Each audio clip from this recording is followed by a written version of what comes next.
Le comité exécutif de l'ITIE RDC s'est réuni pour la 119e réunion ordinaire jeudi 20 octobre 2022. Sous la présidence du ministre d'État en charge du plan Christian Mando Simba Kabulo, les points inscrits à l'ordre du jour ont été passés au peigne fin. Autre temps fort de cette réunion, le ministre d'État Christian Mando Simba Kabulo, président du comité exécutif de l'ITIE RDC, a été face à la presse nationale et internationale. La validation de l'ITIE RDC dans la mise en œuvre de la norme ITIE avec un score de 85,5% a été abordée. Notre pays a toujours généralement été considéré par le passé comme un pays où le taux de l'opacité, le taux de corruption est assez élevé.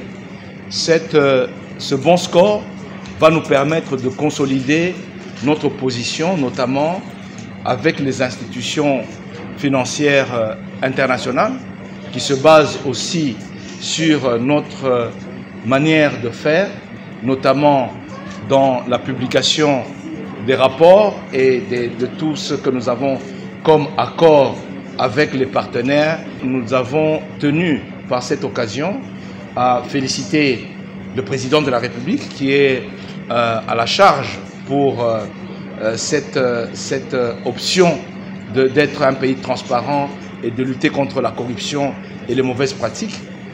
Féliciter le gouvernement, le Premier ministre en tête, et féliciter l'ensemble du comité exécutif, sans oublier le coordonnateur national.